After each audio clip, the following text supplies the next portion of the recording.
Tema 2. La democracia como principio de organización.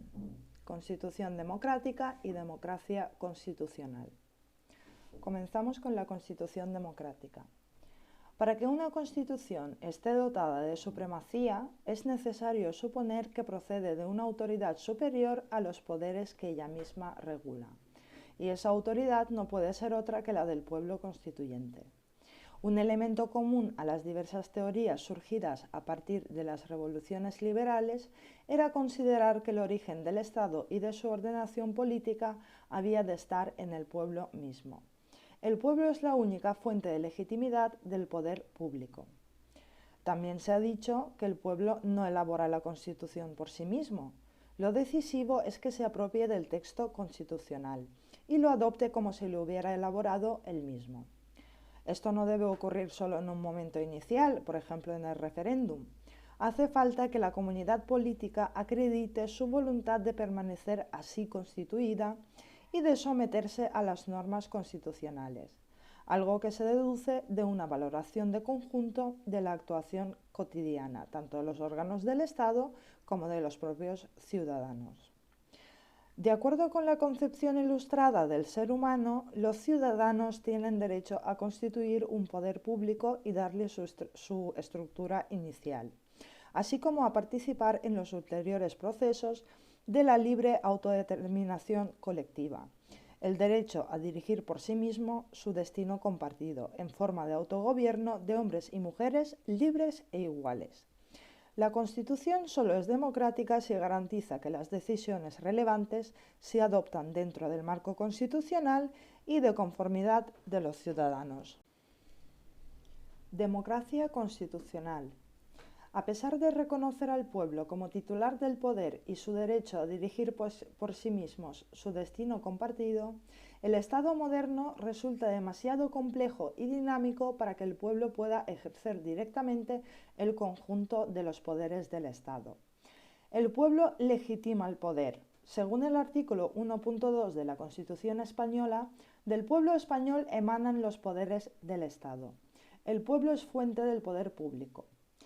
La fuente no deja de emanar, pues el proceso político está siempre abierto a nuevos flujos procedentes del pueblo, porque los nuevos ciudadanos deben tener espacio para incorporar al proceso su voluntad y porque todos deben tener la libertad de cambiar de criterio.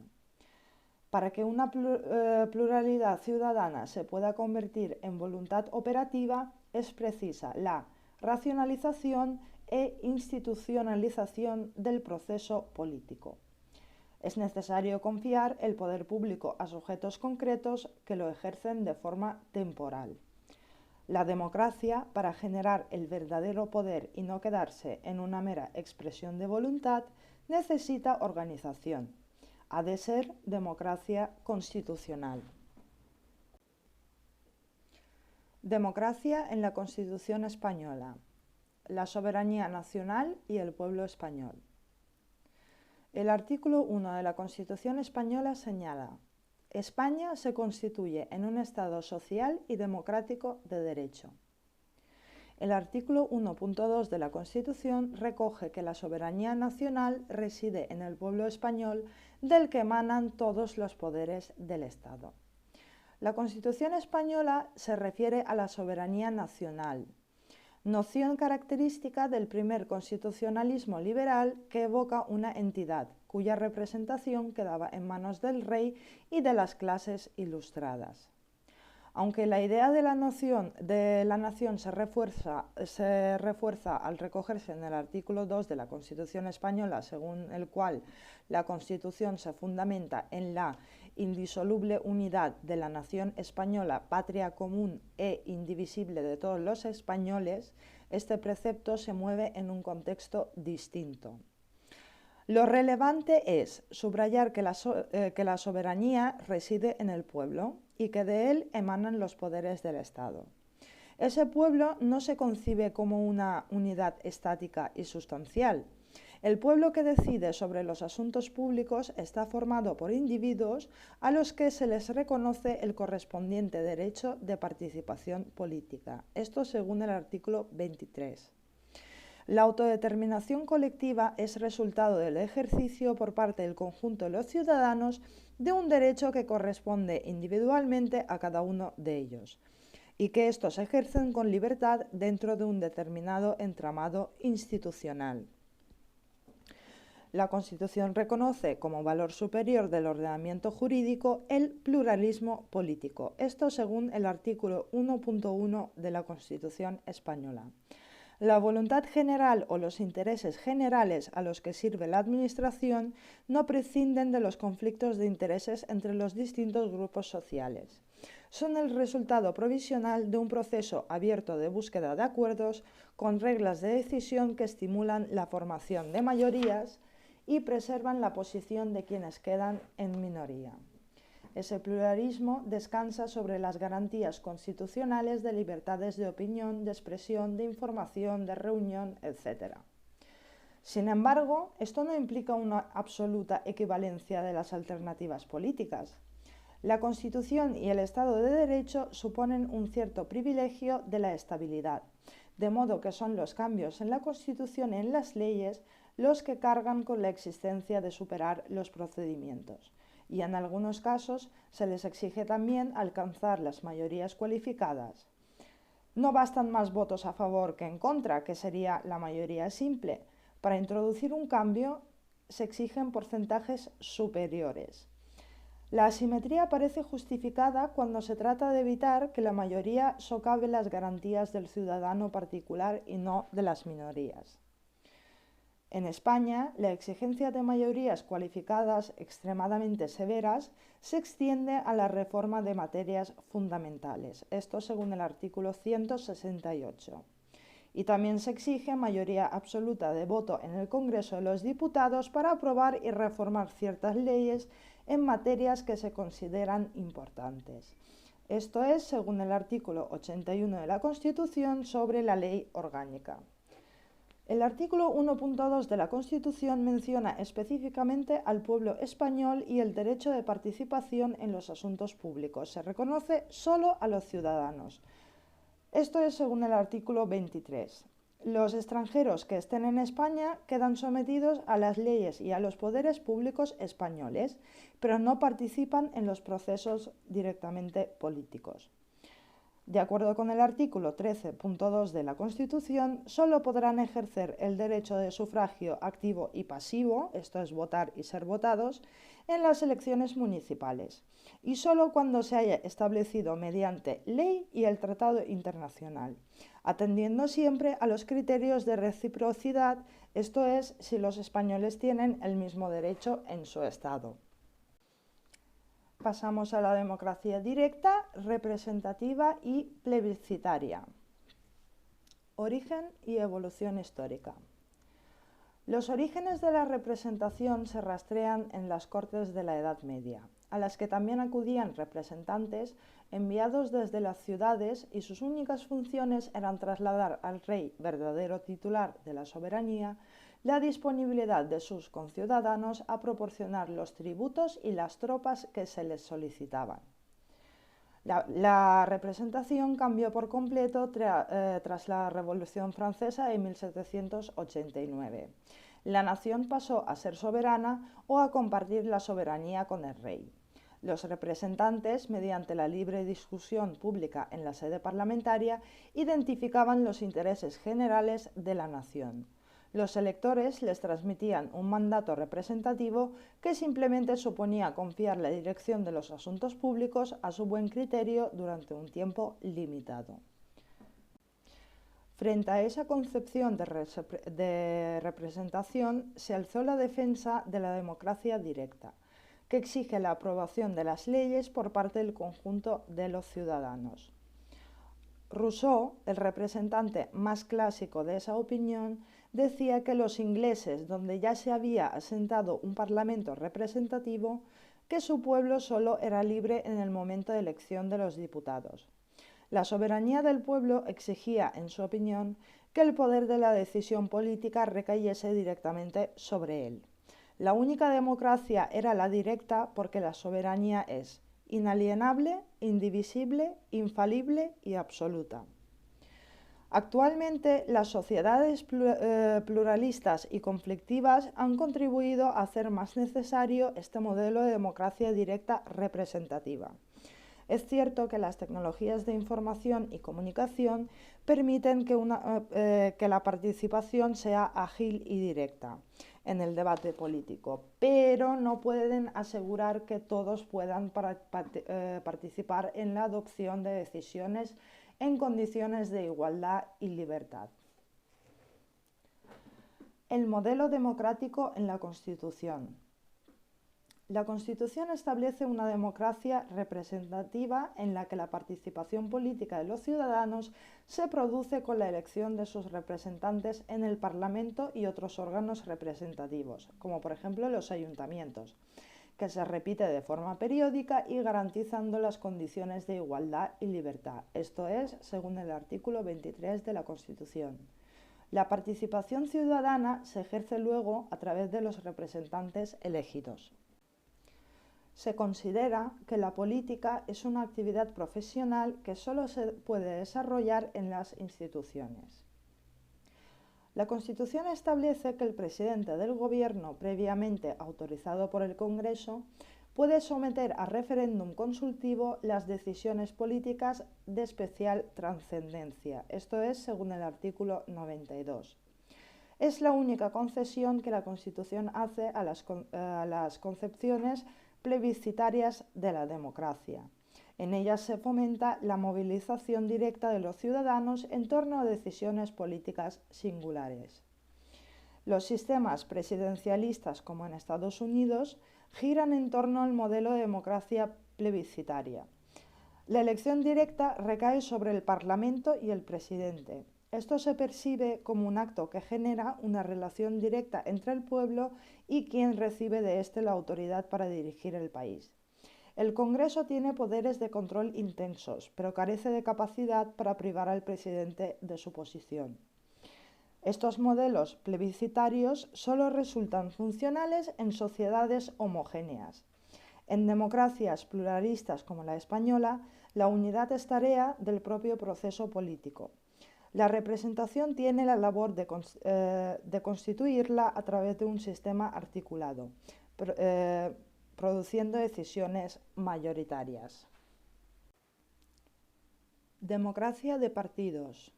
Los partidos políticos no fueron reconocidos por las primeras constituciones, pues representaban una idea opuesta a la unidad de la nación.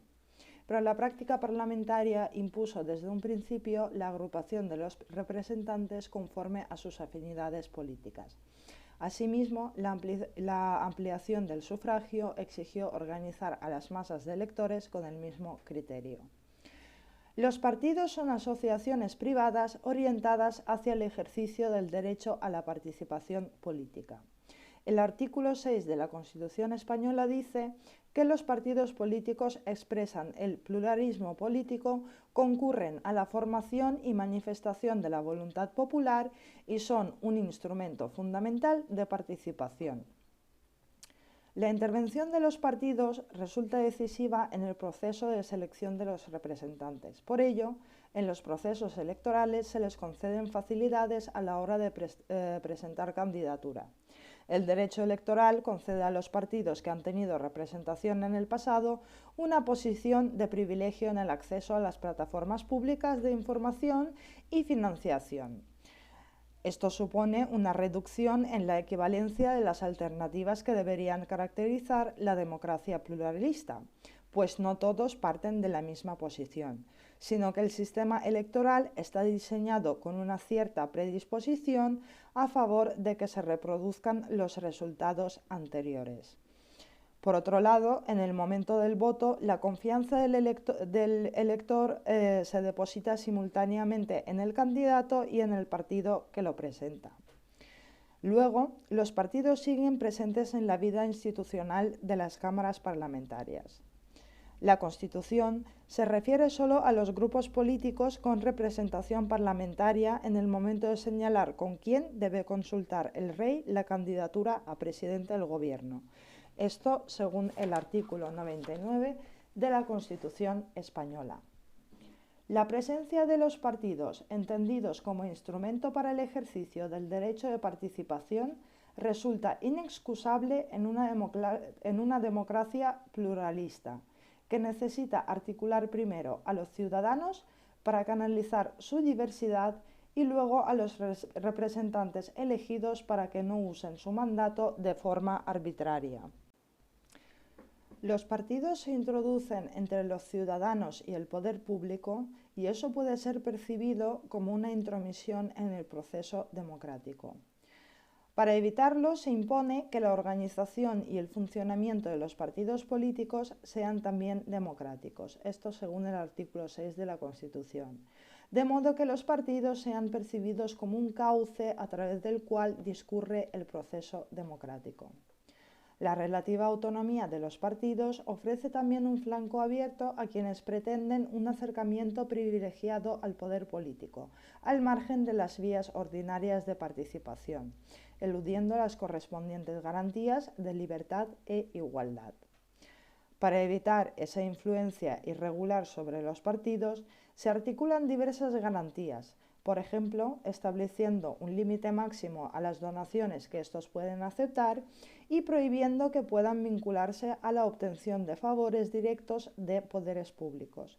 Pero no siempre tales reglas son respetadas y cada infracción se convierte en un motivo de desconfianza hacia el funcionamiento del sistema democrático. Sistema parlamentario. Partimos de la forma política que el artículo 1.3 de la Constitución da al Estado español, que es una monarquía parlamentaria. En ella, la jefatura monárquica del Estado, en cuanto órgano cuya provisión no obedece a un proceso democrático, supone una quiebra del principio democrático. Por ende, solo es compatible con él en la medida en que al rey no se le reconozca ninguna capacidad efectiva de decisión política.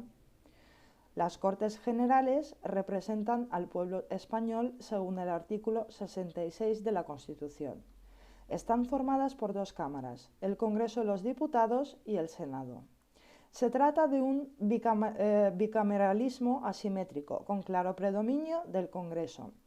La representación está ligada a la elección.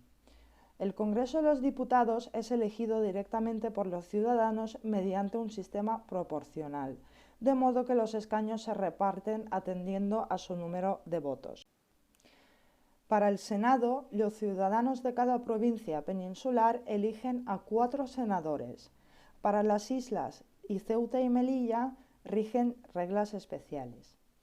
Y las asambleas legislativas de las comunidades autónomas designan un senador adicional más otro por cada millón de habitantes.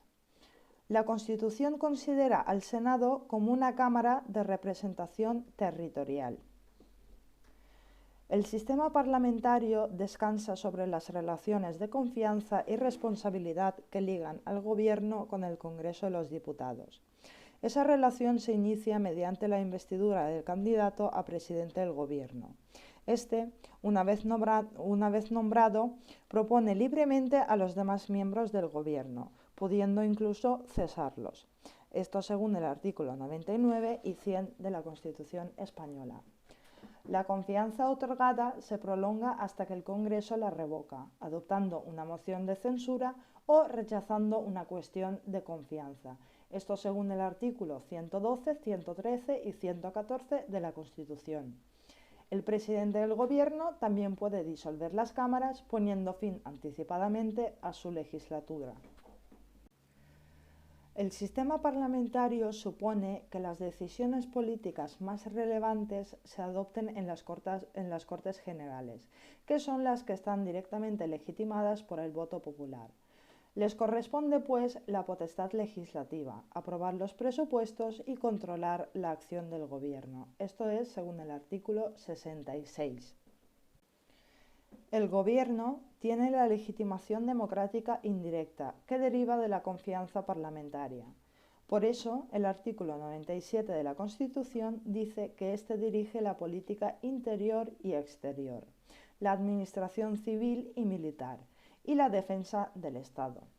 Se le atribuye la iniciativa legislativa y sus proyectos de ley gozan de preferencia en la tramitación parlamentaria. También puede aprobar decretos ley en situaciones de extraordinaria y urgente necesidad, siempre con un control posterior del Congreso, según el artículo 86. Tiene la iniciativa para responder a otras situaciones extraordinarias como la declaración de estados de alarma, excepción y sitio. Esto es según el artículo 116.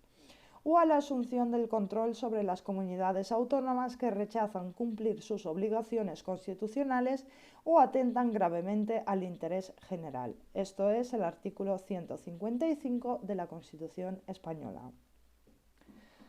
El Poder Judicial es ejercido por jueces y tribunales independientes, que no ocupan su puesto por elección directa o indirecta de los ciudadanos, sino a través de acceso a la carrera judicial, que solo tiene en cuenta los méritos y la capacidad.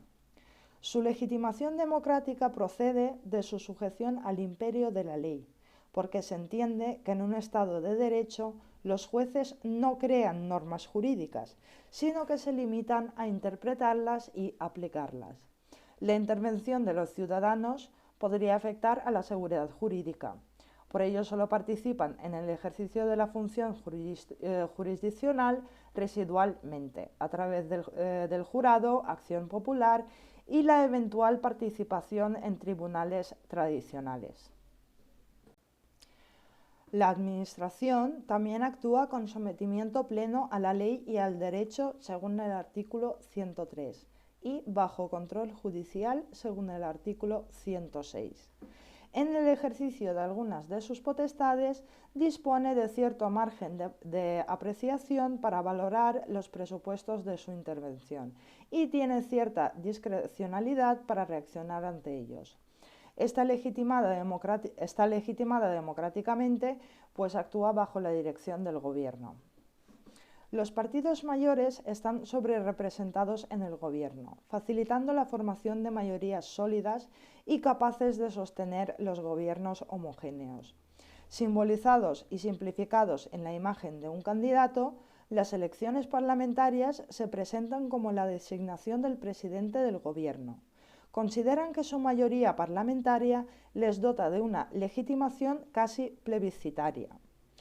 La práctica del sistema parlamentario se ha aproximado en ocasiones al modelo presidencialista, cuando el grupo que apoya al gobierno dispone de la mayoría absoluta en el Congreso. La Constitución consagra una democracia pluralista y prevé un Congreso de los Diputados elegido conforme al sistema proporcional. Así, los cambios en las preferencias del electorado que se han producido en los últimos años han permitido que por primera vez triunfara una moción de censura en el año 2018 y se formara un gobierno de coalición por primera vez también en el año 2020. Y pasamos a la participación de los ciudadanos.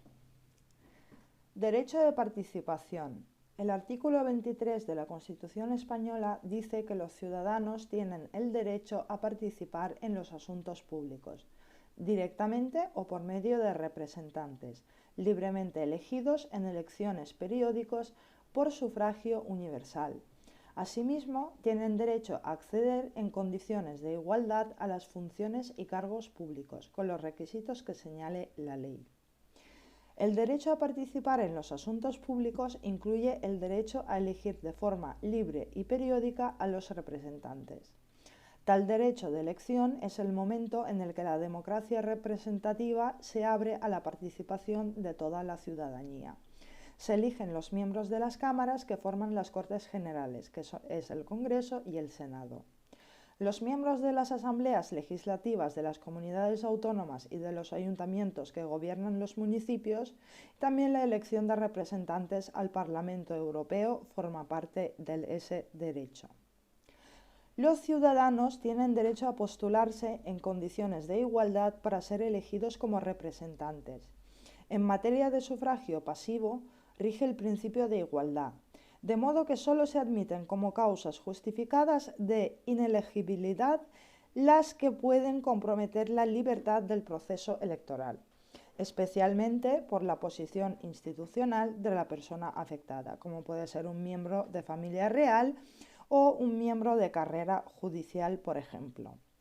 El derecho pasivo comprende también, para los que son elegidos, el derecho de acceder al cargo, a no ser privado de él arbitrariamente y ejercer en plenitud las facultades que le son inherentes.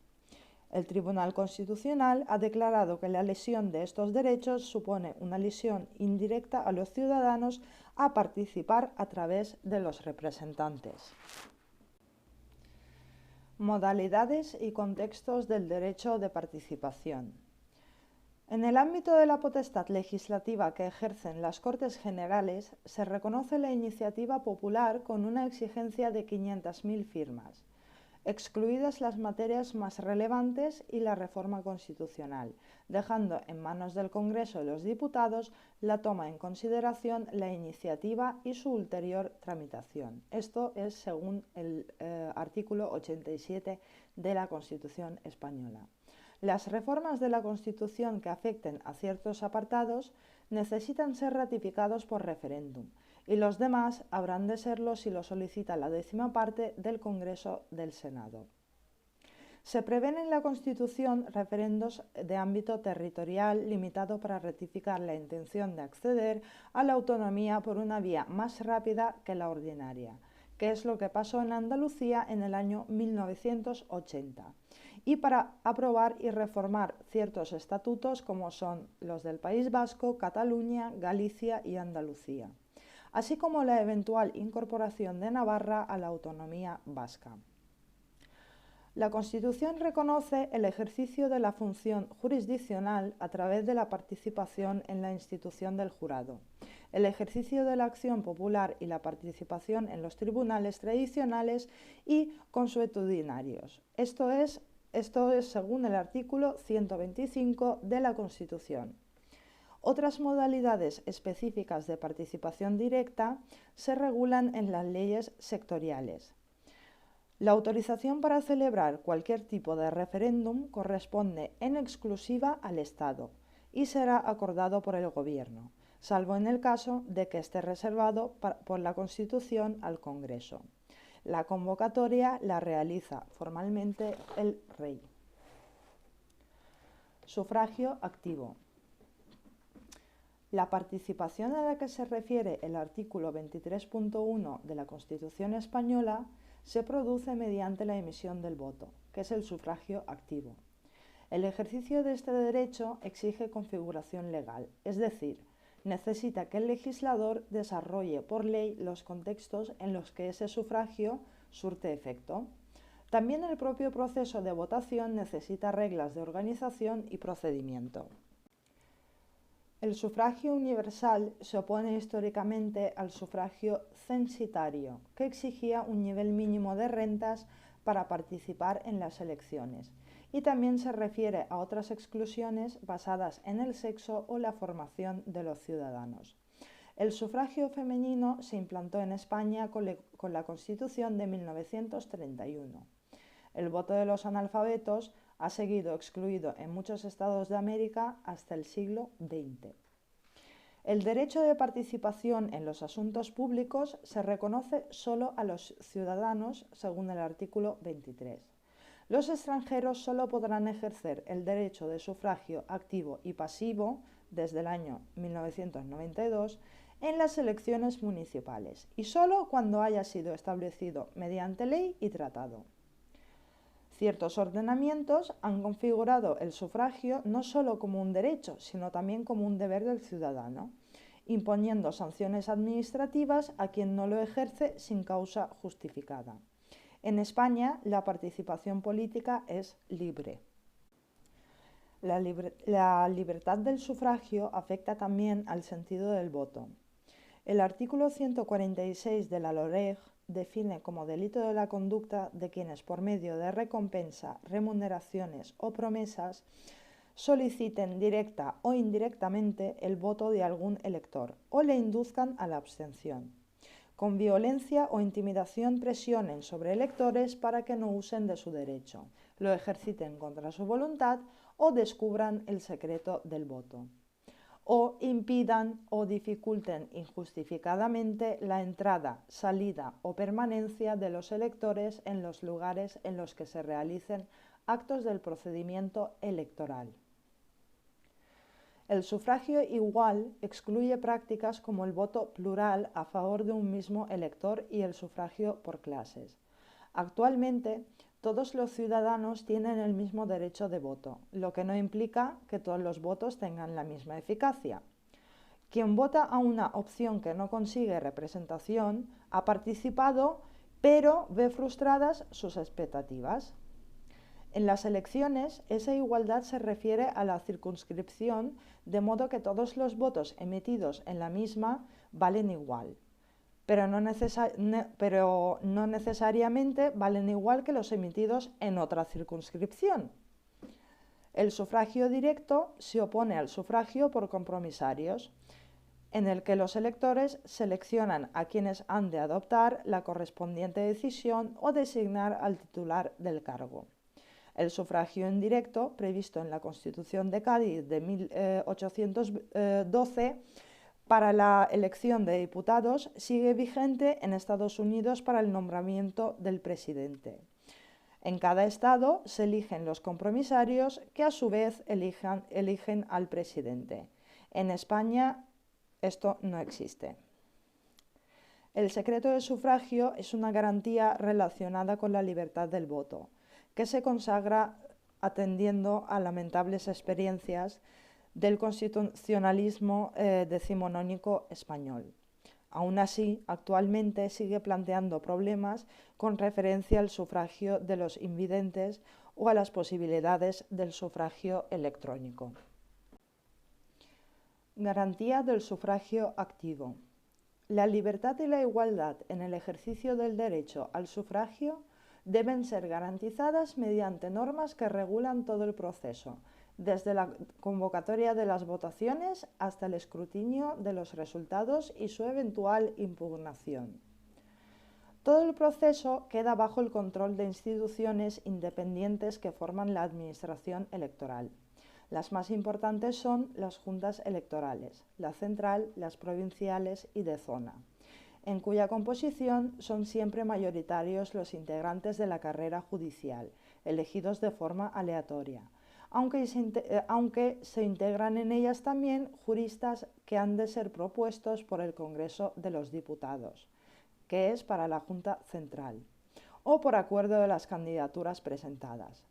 Los miembros de las mesas electorales son elegidos por sorteo público y el proceso de votación está bajo control de los apoderados e interventores, que hayan podido asignar las diferentes candidaturas. También la Oficina del Censo Electoral actúa bajo la dirección y supervisión de la Junta Electoral Central. Las decisiones de todos estos órganos de la Administración electoral son susceptibles de recurso ante las juntas electorales y la jurisdicción contencioso-administrativa. Si se considera que se ha violado el derecho a participar en condiciones de libertad e igualdad, cabe plantear un recurso de amparo ante el Tribunal Constitucional. Dicho recurso tiene una tramitación extraordinariamente ágil para poder subsanar cuanto antes el problema surgido.